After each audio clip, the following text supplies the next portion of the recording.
Hello everybody, ఈ వర్షాలకి వేడి వేడిగా సేమియా కేసరి ఎలా ప్రిపేర్ చేయాలో చూద్దాం రండి. నెయ్యిలో వేపుకున్న సేమియా కిస్మిస్ పక్కన పెట్టుకొని బాగా వేగిన సేమియా తీసుకొని ఎంత క్వాంటిటీ సేమియా తీసుకున్నామో అంతే వాటర్ తీసుకొని బాగా మరిగే నీళ్ళల్లో వేయించిన సేమియా వేసుకొని బాగా ఉడికేంత వరకు కలుపుకోవాలి. మొత్తం బాగా కలిసిన తర్వాత నీట్గా కలుపుకున్న తర్వాత బాగా ఉడికించుకొని ఫుడ్ కలర్ వేసుకోవాలి. ఈ ఫుడ్ కలర్ మనకి ఆప్షనల్ మాత్రమే. నేను ఇక్కడ ఎల్లో కలర్ ఫుడ్ కలర్ తీసుకున్నాను.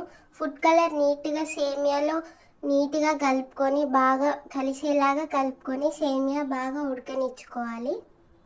ఫుడ్ కలర్ మొత్తం సేమియాలో కలిసిన తర్వాత కొద్దిగా నెయ్యిలో వేపుకున్న కిస్మిస్లు మనం వేసుకోవాలి. కిస్మిస్ వేపుకున్న తర్వాత మొత్తం కలిసేలాగా కేసరి మొత్తం ఒకసారి మళ్ళీ తిప్పుకోవాలి. కిస్మిస్ వేసుకొని కొద్దిసేపు పాటు ఉడికిన తర్వాత పంచదార మనకు కావాల్సినంత వేసుకోవాలి. మనం ఎంత స్వీట్ అయితే మనకి సరిపోతుందో అంత స్వీట్ పంచదార వేసుకొని బాగా కలుపుకోవాలి. కేసరిలో కలిసేంత వరకు బాగా తిప్పుకుంటూ పంచదార వేసుకోవాలి.